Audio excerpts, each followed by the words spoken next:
Mr. Grimes?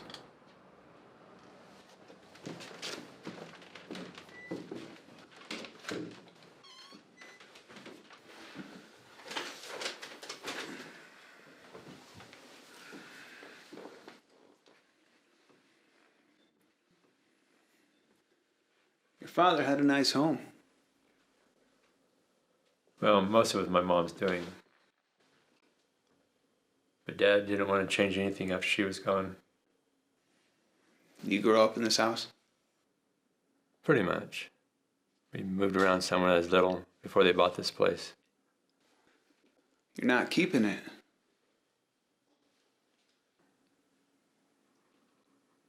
I can't. Sorry for stopping by on a Sunday.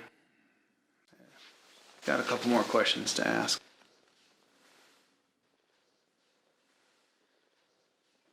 I figured you might be back. As I said the other day, when a suicide involves a gun, it does complicate the investigation. Your father's doctor was telling me that your father suffered from an opioid resistance and was therefore resistant to most pain medications, including morphine? Yes. Actually, he was resistant to most medications, over-the-counter and otherwise. This was believed to be a result of his military service? And that's correct. He served during the Korean conflict. He was caught in a mortar attack, suffered severe back and neck injuries, a lot of shrapnel. He was on heavy pain medications for years.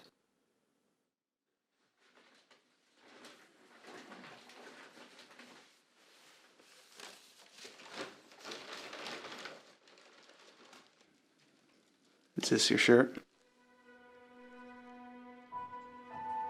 One of my deputies found it in your father's washing machine.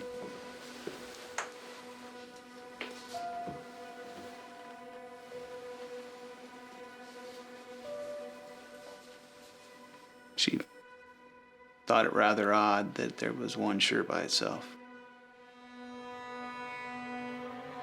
Turns out there were traces of your father's blood. And it also had gunpowder residue. She also found these gloves in the trash can.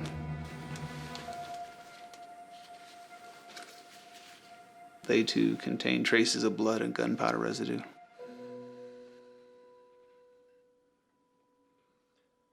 Are you here to arrest me? I'm here to find out what happened. I didn't shoot him. Okay, so what did happen?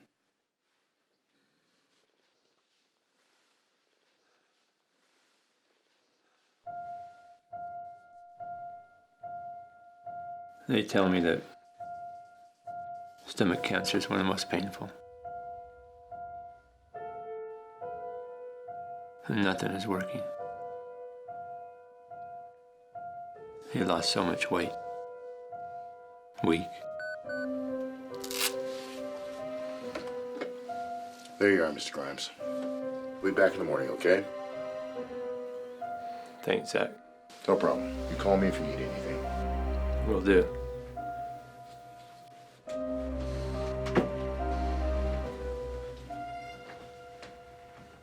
Please. Please.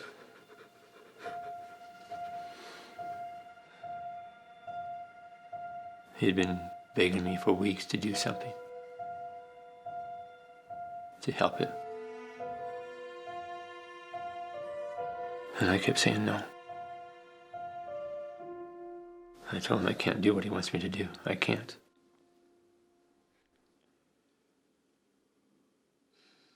It wasn't just me. He was begging everybody. Zach, his doctors, everyone. So, why that night, if he'd been suffering for weeks? Why that night? I don't know. That's a cumulative thing, getting worse every day.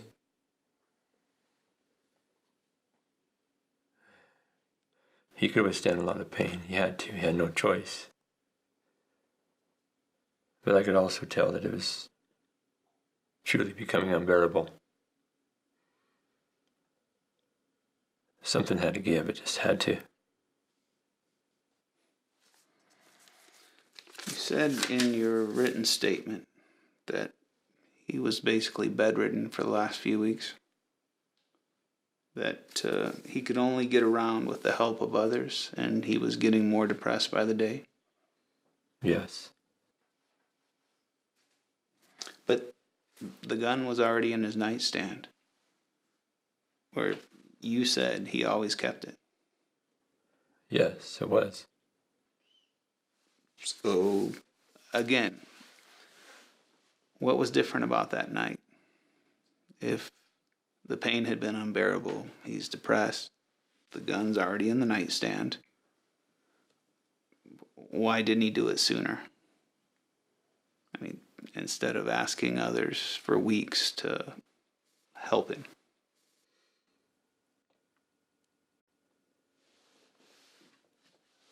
Honestly, I think he forgot about the gun. Forgot that it was there.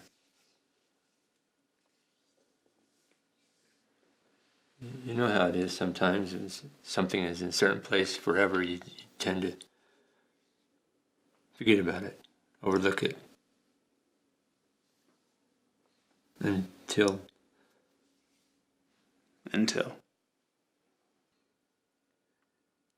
you're reminded. Did you? Remind him? Yeah.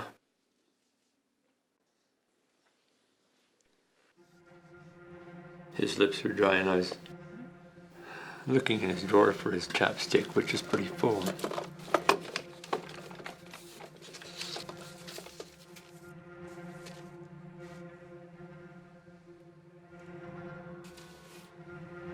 I noticed it.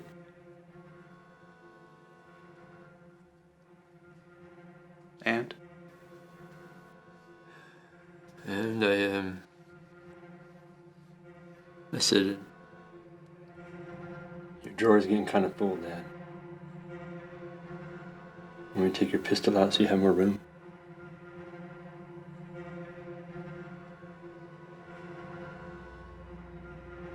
And he just looked at me with this look like a light bulb just went off, And he said, No. Leave it. I looked into his eyes and the desperation was gone. He was calm, peaceful. I said, okay.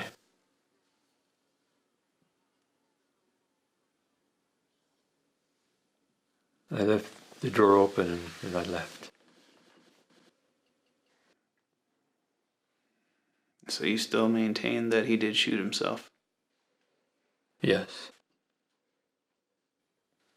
How do you explain the shirt and gloves?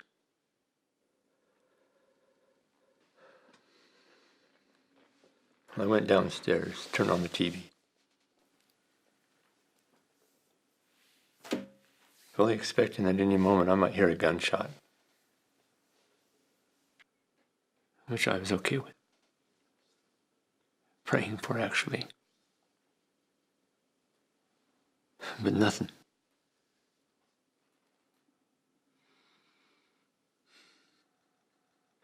I finished watching the news and I thought, maybe he changed his mind. Or maybe I misread him.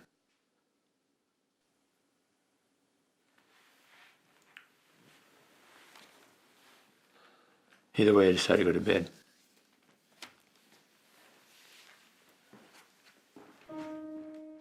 I stopped in to check on him before I went to my room. And he had the gun.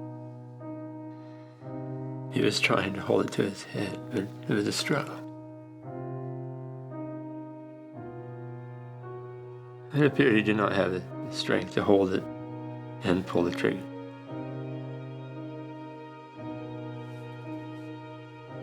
I didn't know what to do.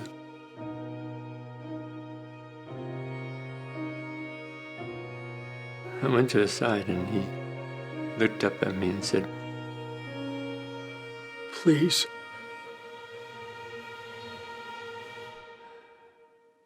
He had tears in his eyes and the desperation was back. And all I could say this time was, "Okay." Okay. Okay, Dad. I thought, all right. Let's do this. Let's get this done. But it's got to be done right. It's got to be his choice and by his hand. His caregivers kept a box of gloves on the nightstand, so I put some on.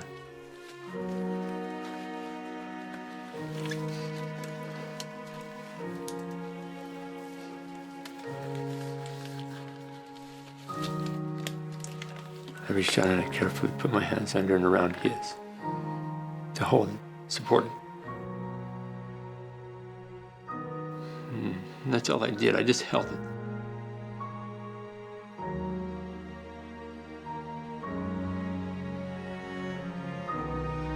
I told Dad I loved him. I loved you, Dad. Turned my head and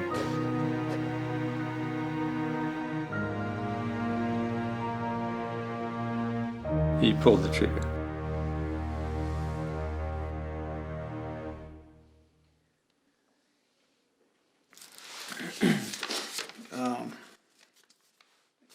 In his written statement, your father's neighbor, Ralph Martin, said that he was startled by a gunshot, that he ran over to see what had happened, and that he had phoned it in, not you.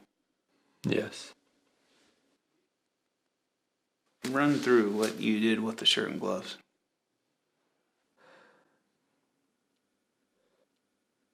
Dad's bedroom is right next to Ralph's house. So I knew he'd be coming over. I carefully let go of his hand, the gun, let him fall. And I went out in the hallway.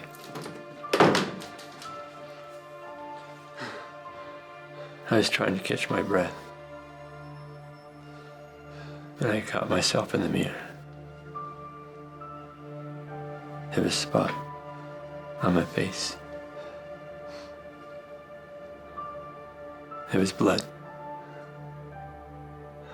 And I freaked. I started rubbing it off on the sleeve of my shirt.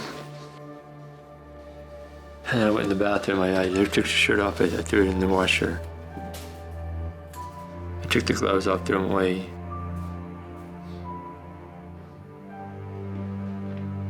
Went in my bedroom and grabbed another shirt.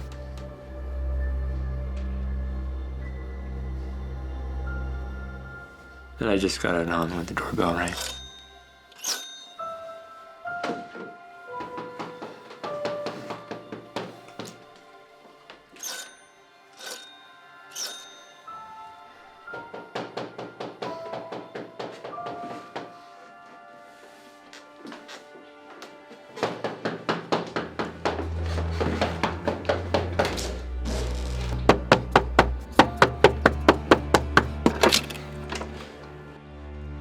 What happened? His dad, he shot himself. Oh my God, no.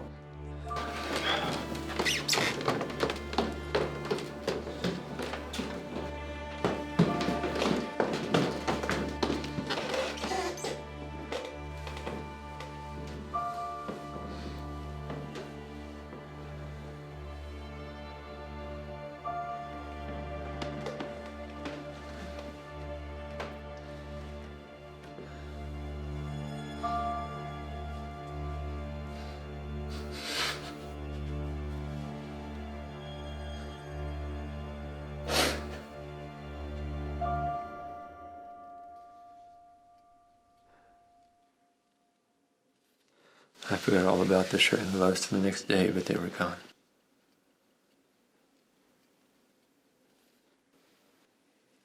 You do know that assisted suicide is illegal in this state? Yeah, I do. But tell me, Sheriff, what would you have done?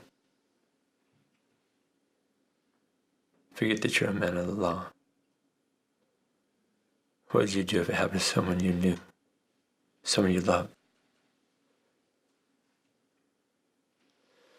Someone you remember as being one of the strongest people you've ever known?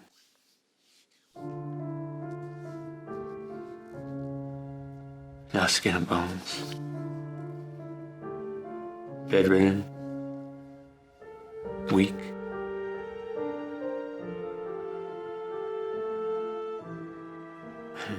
Terrible pain that nobody can imagine. And he wants to end that pain. What would you do? I don't know. I guess no one honestly knows what they would do. Unless It happens to you. yeah.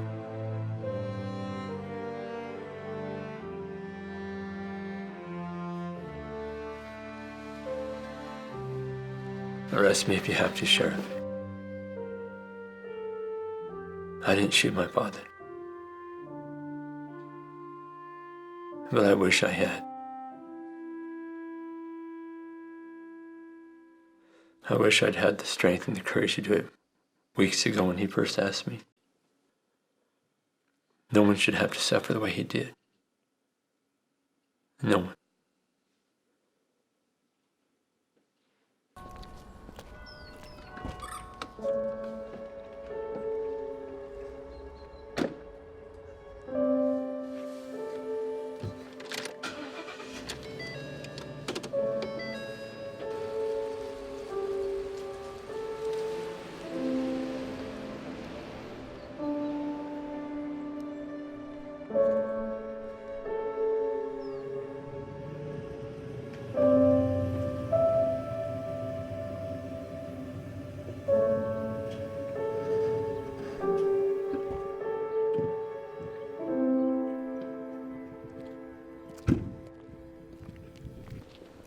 Hello, Sheriff. Amy, how is she? Well, the doctor upped her pain medication again today, so she's resting better, but he'll be back tomorrow and make another assessment. And I'm sure he'll be calling you. She's a strong woman. She's been asking for you. Thank you, Amy, for everything that you do. Don't thank me, it's my job. Now, Michael and Holly are both on duty if you need anything. Thanks.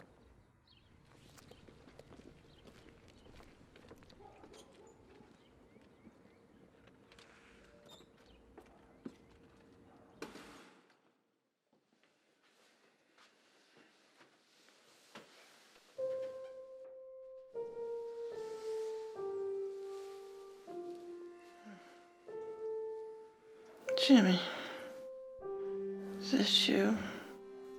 Yes, Mom. It's me. I missed you. I missed you too, Mom. But I'm here now.